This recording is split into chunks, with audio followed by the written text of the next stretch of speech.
بسم اللہ الرحمن الرحیم۔ جناب سٹوریز دو شیئر کرنی ہیں، بہت ہی دلچسپ سٹوریز ہیں بھائی۔ بلی تھیلے سے باہر آ گئی ہے، پہلی سٹوری یہ ہے۔ اب سن رہے ہیں کہ جناب وہ تحریک انصاف جو کل تک تحریک لبیک کو کالعدم کہتی رہی، دہشت گرد کہتی رہی، انڈین ایجنٹ کہتی رہی، آج سنا ہے جناب اسی تحریک لبیک سے وہ کو نیا سیاسی اتحاد بنانے جا رہے ہیں۔ یہ کیا چکر ہے؟ اور دوسرا بہت ہی دلچسپ سٹوری ہے کہ نیب نیازی گٹھ جوڑ اب تو بالکل ہی تش تش بام ہو گیا ہے، جیسے بالکل کھل کے سامنے آ گیا ہے۔ ایک مہینے میں تیسرا نیب آرڈیننس، ٹھیک ہے، تیسرا آرڈیننس۔ یہ کیا بات ہے بھائی، کیا بے سکونی ہے، کس قدر بے چینی ہے، کس قدر ہاتھ پاؤں مارے جا رہے ہیں۔ عجیب۔ میں آتا ہوں پہلے تحریک انصاف کے اس دلچسپ اتحاد کی جانب۔ جناب اب وہ ایک معاہدہ ہوا، اچھا وہ معاہدہ بڑا خفیہ، ابھی تک پتہ کوئی نہیں۔ وہ مصطفیٰ نواز کھوکھر صاحب نے کہا ہے کہ بھائی سامنے تو رکھو، کچھ قوم کے سامنے رکھو، پارلیمنٹ کے سامنے رکھو، کچھ تو سامنے آئے۔ معاہدہ کیسا خفیہ ہے؟ کس سے کون سی بات چھپائی جا رہی ہے؟ کس نے کروایا؟ کوئی خفیہ والوں نے کرایا؟ کوئی خفیہ ہاتھوں نے کرایا؟ کیا ہو کیا گیا ہے؟ وہ جناب مولانا بشیر فاروقی صاحب سے انہوں نے پوچھا نا، تو انہوں نے کہا جناب کہ یہ چیف صاحب کی برکات کی وجہ سے ہوا ہے، چیف صاحب کی برکتوں کی وجہ سے، یعنی کہ وہ جنرل باجوہ صاحب کے کہہ رہے تھے، ان کی برکتوں کی وجہ سے۔ تو خیر اب جناب یہ بتایا جا رہا ہے آج کوئی تقریباً 1000 کارکن بھی ان کے چھوڑے گئے ہیں، اور ابھی وہ وزیر آباد میں بیٹھے ہیں سائیڈ پہ۔ انہوں نے جی ٹی روڈ تو کھول دی ہے، لیکن ابھی کوئی سائیڈ کہیں پارک میں بیٹھے ہیں، اور جناب وہ کہہ رہے ہیں کہ جب تک یہاں پہ سعد رضوی صاحب وہ رہا نہیں ہوں گے تب تک ہم نہیں جائیں گے۔ ایک بہت بڑا مطالبہ جو فرانس کے سفیر کی ملک بدری والا تھا، اس سے تو وہ پیچھے ہٹ گئے ہیں لبیک والے۔ اچھا اب کہا جا رہا ہے جناب، کہا کیا جا رہا ہے، بلکہ اعجاز چودھری صاحب جو پاکستان تحریک انصاف کے سینیٹر ہیں، جی ہاں وہی اعجاز چودھری صاحب کہ جو پرویز ملک صاحب سے اللہ بخشے جو فوت ہو گئے ہیں NA 133، اسی میں تو ہارے تھے اعجاز چودھری صاحب پاکستان تحریک انصاف کے وسطی پنجاب کے صدر بھی ہیں، بڑی ذمہ دار پوسٹ ہے نا، اور سینیٹر بھی ہیں۔ انہوں نے کہا کہ جب سعد رضوی صاحب رہا ہوں گے نا، تو اب ان کی رہائی کی بھی بتایا جا رہا ہے کہ پوری حکمت عملی وہ تیار کر لی گئی ہے۔ جو کل تک کپتان صاحب کہہ رہے تھے کسی قیمت پہ ان کو نہیں چھوڑا جائے گا، ٹھیک ہے نا، وہ وہی والی بات ہے کہ کپتان صاحب نہ بکتے ہیں نہ جھکتے ہیں، سیدھے لیٹ جاتے ہیں۔ تو وہ جناب انہوں نے کہا کہ جی اگر جیسے وہ رہا ہوں گے تو میں اگلے ہی دن ان کے پاس گلدستہ لے کے پہنچ جاؤں گا، ٹھیک ہے، اور ہمارا ان سے سیاسی اتحاد ہوگا، سیٹ ایڈجسٹمنٹ ہوگی اگلے الیکشن میں، اور ہمارا سیاسی اتحاد ہوگا۔ میں حیران ہوں، اب میں اس کو ڈٹھائی کہوں، اس کو بے شرمی کہوں، اس کو میں کیا کہوں؟ اب یہ ایسی حرکتوں کی قوم یوتھ ہی دفاع کر سکتی ہے، باقی تو کسی میں ہمت نہیں ہے۔ اب وہ مالشیا پالشیا، وہی گیلے نیلے پیلے تیلے کون بلا ہیں، وہ جو کل تک یہ کہہ رہے تھے کہ یہ تو عاشق رسول ہیں ہی نہیں، یہ تو توڑ پھوڑ کرتے ہیں، یہ تو اس وقت وہ ان کی نگاہ میں عاشق رسول تھے جب وہ نواز شریف صاحب کی حکومت گرانے آئے تھے، اور اب جو وہ عاشق رسول وہ کہہ رہے ہیں کہ ہیں ہی نہیں، یہ تو ریڈی والے کو بھی مارتے ہیں، یہ تو پولیس والوں کو بھی مارتے ہیں، یہ تو سب کو مارتے ہیں، یہ تو جلاؤ گھراؤ کرتے ہیں، یہ کیسے عاشق رسول ہیں؟ اب آج پتہ نہیں وہ کیا کہیں گے جب انہی کا اتحاد ہو جائے گا ان سے، اور وہ کیا کہیں گے یار کہ آپ نے تو ہمیں بھی خراب کیا، ہم نے آپ کے کہنے پہ یہ باتیں کی، اور اب آپ انہی سے اتحاد کرنے چلے ہو۔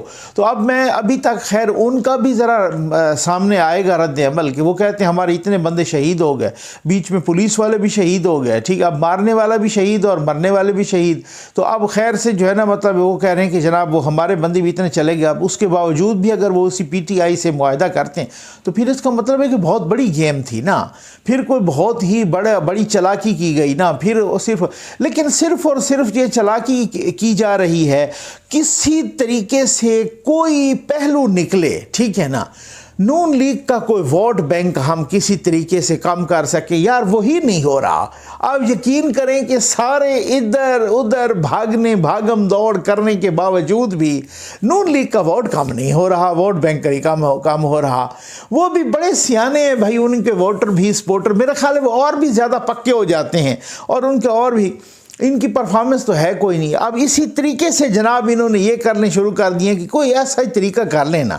اب میں حیران ہوں, کل تک جن کو انڈین ایجنٹ کہتے رہے, فواد چودھری صاحب نے کہا یہ انڈین ایجنٹ ہے, ان کو فنڈنگ مل رہی ہے, باقاعدہ وہ فنڈنگ والوں کے نام بھی آئے انہوں نے دو کہ کتنوں کے نام کے ان کے اکاؤنٹس میں ان سے پیسے آتے رہے. اسد عمر صاحب نے کہا ہے جناب اس فنڈنگ کے تو ہمارے پاس ثبوت موجود ہیں. خود شیخ رشید صاحب نے کہا ہے کہ ان کو ہم نے کالعدم کیا, یہ بہت زیادہ اوور ہو گئے تھے, یہ بہت زیادہ دہشت گرد بن گئے ہیں, یہ بہت زیادہ شدت پسند. ایسا نہ ہو کہ ہم ان کا اتنا نقصان ہو جائے کہ ان کو انٹرنیشنل دہشت گرد ڈکلیئر کر دیا جائے اور جناب رینجرز کو اختیار دیے جائے کہ سیدھی گولی مارو. ان کے ساتھ اب جب یہ آپ سنیں گے الامان الحفیظ, یہ ڈٹھائی بھائی میں نے کہیں نہیں دیکھی, یہ بے شرمی مبینہ بے شرمی معذرت کے ساتھ میں نے کہیں نہیں دیکھی کہ کل تک جن کے ساتھ آپ یہ کرتے رہے اب ان کے ساتھ آپ کہہ رہے ہیں کہ ہم اتحاد بنائیں گے. تو اس کا مطلب یہ ہے نا کہ اب بھی بہت سارے خفیہ ہاتھ بہت کچھ کر رہے. اچھا یہ خبریں آپ یقین کیجئے واللہ ہمارے پاس یہ آ رہی تھی اور بہت ٹائم پہلے آ رہی تھیں, لیکن میں نے اس کو نا بڑا عام سمجھا اور میں نے اس کو مذاق سمجھا. میں نے کہا نہیں یار یہ کیسے ہو سکتا ہے کہ ایک وزیر اطلاعات بیٹھ کے ٹی وی پہ, وزیر داخلہ بیٹھ, اتنے ذمہ داران بیٹھ کے ٹی وی پر, اور وہ یہ کہہ رہے ہیں کہ یہ تو دہشت گرد ہیں, ان کو تو انڈیا سے اتراک کے ایجنٹ ہیں, انڈیا سے ان کو فنڈنگ آ رہی ہے, اور ان کے ساتھ پھر یہ کیسے سیاسی اتحاد. میں نے کہا یار یہ پتہ نہیں کوئی نون لیگ والوں کی شرارت ہوگی کہ انہوں نے اس طرح کے میسیجز بنا کے تو وہ سامنے بات آ گئی کہ جب ریاض چودھری نے کہا کہ جناب میں تو ان کے گھر گلدستہ لے کے جاؤں گا دوسرے دن اور ہمارا تو انہی کے ساتھ اتحاد ہو رہا ہے. اب کچھ قوم یوتھ کے افراد کہیں گے کہ جناب یہ آپ کیا کر, بھائی میں آپ کے سینیٹر اعجاز چودھری صاحب کا بیان پیش کر رہا ہوں, میں اپنی طرح سے کچھ نہیں کہہ رہا. کل تک آپ جن کو را کا ایجنٹ کہہ رہے تھے اسی را کے ایجنٹ کے ساتھ جو ہے نا آپ اپنا سیاسی اتحاد بنانے جا رہے ہیں. کیا مجبوری ہے. میں کہتا ہوں نواز شریف صاحب نے بھی کیا یقین کریں, مریم نواز صاحبہ نے بھی کیا ان کو دھول چٹائی ہے, کہاں جانا پڑ رہا ہے, اور پھر بھی ان کا ووٹ بینک کم نہیں ہو رہا, اور پھر بھی جو ہے نا جن کو دہشت گرد کہا انہی کے ساتھ بیٹھنے کے لیے اب وہ تیار ہیں اور کہہ رہے ہیں ہمارا تو اتحاد بنے گا. اور اگر یہ بن جائے تو پھر اس کا مطلب یہ ہے کہ کچھ وہ ہاتھ خفیہ, اس میں بہت پھر واضح باتیں ہیں, کچھ وہ لوگ نا جو مفاہمتی والے آج بھی بڑی چھلانگیں لگا رہے ہیں, تو پھر اب ان کو پتہ چلے گا کہ نواز شریف صاحب ٹھیک کہتے ہیں کہ جناب بات یہ ہے کہ یہ لوگ قابل اعتماد اور قابل اعتبار نہیں ہیں. جو لوگ آج بھی معافیاں مانگ رہے ہیں, جو لوگ آج بھی لندن میں رابطے کر رہے ہیں, جو لوگ آج بھی مختلف پیغامات بھیج رہے ہیں, تو وہ تو ٹھیک کہہ رہے ہیں کہ بھائی یہ قابل اعتماد نہیں ہے, ان کو ٹیسٹ کر کے دیکھ لو, ٹھیک ہے نا, لیکن یہ دھوکہ ہی دیں گے. مطلب وہی والے سمجھ آ گئے نا. وہ بڑی مزے کی دلچسپ ڈیولپمنٹ بھائی. اب ہوتا کیا ہے, اب کریں مزے بھائی, ٹھیک ہے نا. اب یہ ایسے نہیں ہوتا جیسے بات یہ ہے کہ خان صاحب کے پاس کچھ بھی نہیں بچا اور پرفارمنس وغیرہ کچھ بھی نہیں ہے, اوپر سے ادھر سے ہاتھ بھی اٹھ رہا ہے, سایہ بھی اٹھ رہا ہے, امپائر کی انگلی بھی نیچے آ گئی. تو اب وہ جیسے نہیں ہوتا بھائی ہاتھ الجھے ہوئے ریشم میں پھنسا بیٹھے ہیں, اب بتا کون سے دھاگے کو جدا کس سے کریں. اب جناب اگلی سٹوری پہ آ جائیں, وہ اس سے زیادہ دلچسپ ہے. نیب نیازی گٹھ جوڑ. اب یہ تو ابھی تک تو اپوزیشن کہتی تھی نا, اب جناب حالات یہ ہیں, ایک مہینے کے اندر تیسرا آرڈیننس آ گیا, نیب آرڈیننس. ٹھیک, اب یہ ویسے ہی حکومت آرڈیننسز پہ چل رہی ہے, یہ کوئی وہ جمہوری طریقہ تو ہے کوئی نہیں. اچھا پھر آ کے کہتے ہیں جناب کہ دیکھیں آئین میں ہے نا آرڈیننس جاری کرنا, آئین میں تو اور بھی بہت کچھ ہے, پھر آئین میں گورنر راج بھی لگانا ہے, ہر جگہ لگا دیں, یا کہیں آپ کے جس صوبے میں نہیں ہے حکومت اس میں لگا دیں پھر گورنر راج. اس کا مطلب یہ تھوڑی آپ آئین میں اور بھی بہت ساری چیزیں ہیں نا, وہ بات ذرا دیکھیں نا. اب تیسرا آرڈیننس, پچھلا آرڈیننس آیا اس سے پہلے والا, اس میں جناب یہ کہا گیا کہ چیئرمین نیب کو جو ہٹانے کا اختیار ہے وہ سپریم جوڈیشل کونسل ہٹائے گی. وہ پہلے بھی اس کا طریقہ کار وہی تھا, جیسے کسی سپریم کورٹ کے جج کو ہٹایا جاتا ہے نا سپریم جوڈیشل کونسل کے ذریعے, اسی طریقے سے یہ بھی کہا کہ نیب چیئرمین کو بھی سپریم جوڈیشل کونسل ہٹائے گی. اور ساتھ یہ بھی کہا پچھلے آرڈیننس میں کہ جناب جو 6 اکتوبر سے پہلے والے 6 اکتوبر یا 6 اکتوبر سے پہلے والے جتنے مقدمات ہیں نا فراڈ کے, منی لانڈرنگ کے وغیرہ, ان پر نیب کا دائرہ اختیار ختم. ٹھیک ہے نا, وہ باقی چاہے وہ اور عدالتوں میں چلیں, سیشن میں چلیں, باقی جگہوں پہ چلیں, خصوصی عدالتوں میں چلیں, جدھر چلیں, نیب کا دائرہ اختیار ختم. ٹھیک ہو گیا نا, ہائی کورٹ میں چلیں, سپریم کورٹ میں چلیں.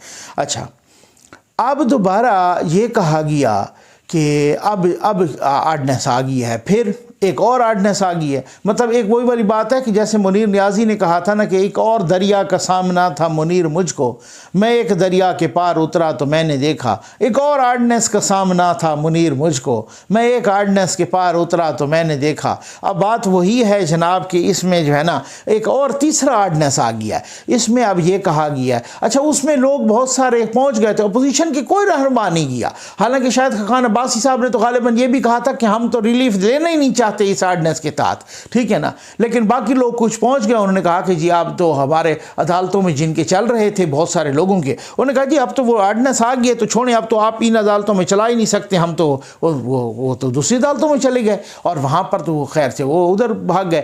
اب اس کے بعد یہ تیسرا آرڈننس آیا، یہ بڑا مزے کا باتیں آئی ہیں، اور یہ کہا گیا ہے کہ جناب جو 6 اکتوبر سے یا تک کے مقدمات ہوں گے نا وہ اسی طرح نیب کے پاس رہیں گے، یعنی آپ اندازہ کریں، پہلے کہا گیا کہ 6 اکتوبر اور اس سے پہلے والے تمام مقدمات فراڈ، منی لانڈرنگ وغیرہ کے وہ نیب کے دائرہ اختیار میں نہیں آئیں گے، جبکہ بعد میں یہ کہا گیا کہ جو 6 اکتوبر والے مقدمات یا اس سے پہلے والے ہوں گے نا تو وہ نیب کے دائرہ اختیار میں اسی طرح رہیں گے، وہی چلتے رہیں گے۔ یعنی کہ اب لوگوں نے کہا کہ اب شہباز شریف، مریم نواز صاحبہ، شاہد خاقان عباسی صاحب، آصف علی زرداری صاحب، ان کے جو مقدمات ہیں نا، خورشید شاہ صاحب، جو بھی ان کے مقدمات ہیں نا وہ پہلے ادھر ہی نیب کے پاس چلتے رہیں گے، ان کو کسی قسم کا ریلیف نہیں ملے گا۔ ساتھ اور کیا بھونڈی حرکت کی کہ جناب جو چیئرمین نیب ہوگا اس کو ہٹا سکے گا پریزیڈنٹ، اس کو صدر ہٹا سکے گا، اس کو سپریم جوڈیشل کونسل نہیں ہٹا سکے گی۔ اب آپ گٹھ جوڑ تو دیکھیں، اب آپ مسئلہ کیا ہے؟ مسئلہ یہ ہے کہ چیئرمین نیب کا وہ والا نہیں تھا، وہ چما چٹی والا ویڈیو والا کیس، وہ چل رہا تھا سپریم جوڈیشل کونسل میں۔ وہ ایک وکیل صاحب ہیں سعید ظفر صاحب، وہ لے کے گئے تھے ایڈوکیٹ، اور انہوں نے ایک ریفرنس دائر کیا تھا، انہوں نے کہا دیکھیں یہ بہت ہی قابل احترام اور بہت ہی معتبر قسم کا عہدہ ہے چیئرمین نیب۔ اب اس طرح کی اگر وہ کوئی کلائنٹ جائے، اپنا ملزم جائے، ملزم یا ملزمہ، اور اس کے ساتھ ایسی حرکات کریں اور وہ پھر ویڈیو بھی سامنے آ جائے، وہ تو ویڈیو آئی اور وہ کہہ رہے تھے کہ یہ تو ویڈیو کا بہت ہی چھوٹا سا حصہ ہے، ابھی تو بہت بڑی ویڈیو موجود ہے، وہی جو طیبہ گل صاحبہ والی، اس پہ میں نے بھی ویڈیو کی تھی۔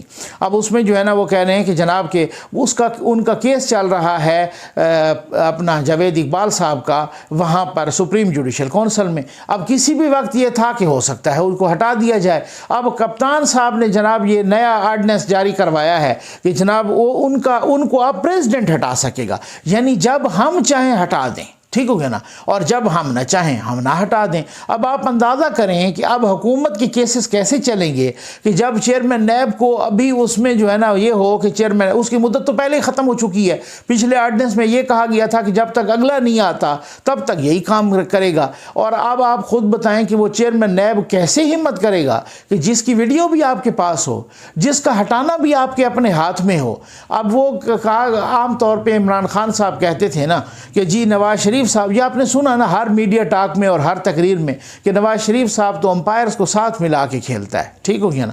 اب یہ اللہ کی شان ہے اور خداوند کریم ایسے دکھاتا ہے بندوں کو، اور یہ مکافات عمل ہوتا ہے، اور سارا اپنا کیا کرایا اور کہا ہوا وہ سامنے آتا ہے، قول و فعل۔ اور اب جناب حالت یہ ہے کہ وہ چیئرمین نیب صاحب کو بھی نہیں جانے دیتے، کہتے ہیں اللہ کے نام پہ آپ نے نہیں جانا، جانے کی باتیں جانے دو، ٹھیک ہو گیا نا۔ اور جناب DGI کو بھی نہیں جانے دیتے۔ بھائی کپتان صاحب نے ایک مرتبہ نہیں کئی مرتبہ کہا کہ میں کوئی کرپٹ تو ہوں نہیں، مجھے کیا فرق پڑتا ہے کہ کون آرمی چیف ہو یا کون DGI ہو یا کون چیئرمین نیب ہو یا کیا ہے۔ تو جب آپ کرپٹ بھی نہیں ہیں، جب آپ کچھ بھی نہیں ہیں، تو پھر آپ جو بھی آئے گا اس کو انسٹیٹیوشنز کو مضبوط ہونے دیں۔ آپ تو نواز شریف پر الزام لگاتے تھے کہ وہ انسٹیٹیوشنز کو مضبوط نہیں ہونے دیتا، تو آپ انسٹیٹیوشنز کو مضبوط ہونے دیں۔ انسٹیٹیوشنز کو افراد کا مرہون منت ہوتا ہے، انسٹیٹیوشن کو افراد کا محتاج ہوتا ہے۔ وہ تو کوئی بھی بیٹھا ہو اگر انسٹیٹیوشن مضبوط ہے، جب آپ کرپٹ بھی نہیں ہیں، جب آپ کو تو یہ بھی لوگوں نے مشورہ دیا ہے کہ آپ جسٹس وجیہ الدین کو لگا دیں، آپ کو تو یہ بھی لوگوں نے مشورہ دیا ہے کہ آپ شعیب سڈل صاحب کو لگا دیں۔ آپ ایسے آنےسٹ لوگوں کو کیوں نہیں لگاتے؟ اس وجہ سے کہ ان کی کوئی ویڈیو نہیں ہے، اس وجہ سے کہ وہ آپ کے ساتھ گٹھ جوڑ نہیں کریں گے مبینہ طور پر۔ تو بات یہ ہے کہ اب آپ اندازہ کیجئے کہ وہ چیئرمین نیب اب کیسے حکومت کی کیسز کھولے گا کہ جس کو پتہ ہو کہ ان کے پاس میری ویڈیو بھی ہے اور مجھے کسی وقت بھی یہ ہٹا بھی سکتے ہیں. اور اب آپ اندازہ کریں کہ یہ کہا کرتے تھے نواز شریف صاحب امپائر ملاتا ہے. یہ آپ اپنے امپائر نہیں ملا رہے ساتھ, آپ ان کو چھوڑنے کے لیے تیار نہیں ہیں, آپ ان کو جانے نہیں دے رہے, نہ ڈی جی ایس آئی کو چھوڑتے ہیں, نہ چیئرمین نیب کو چھوڑتے ہیں. تو اب یہ حالات ہیں اور یہ صورتحال ہے. یہ وہی والی کہ جیسے بندہ اپنا بالکل جناب تیزی ہاتھ, اقتدار جو ہے نا وہ بہت ہی, میں سمجھتا ہوں کہ کیا پتہ نہیں کون کیا چیز ہے, ٹھیک ہے نا. بندہ کہتا ہے آخری سیکنڈ تک نہیں چھوڑنا چاہتا, اور اس طریقے سے ہاتھ پیر مارتا ہے. اور اس جلدی میں جب ہاتھ پیر جو بھی مارتا ہے نا, تاریخ گواہ ہے, وہ غلط ہی لگتے ہیں, وہ چپو پٹھی طرف ہی لگ جاتے ہیں, ٹھیک ہو گیا نا. وہ اپنی کشتی ڈبو دیتے ہیں, وہ اپنی کشتی میں سوراخ کر دیتے ہیں. تو یہ آپ اندازہ کیجئے کہ ایک مہینے میں 3 آرڈیننس. اب اس میں دیکھ لیں, چلیں, امید ہے آپ کو ویڈیو پسند آئی ہوگی. آپ کا بہت بہت شکریہ.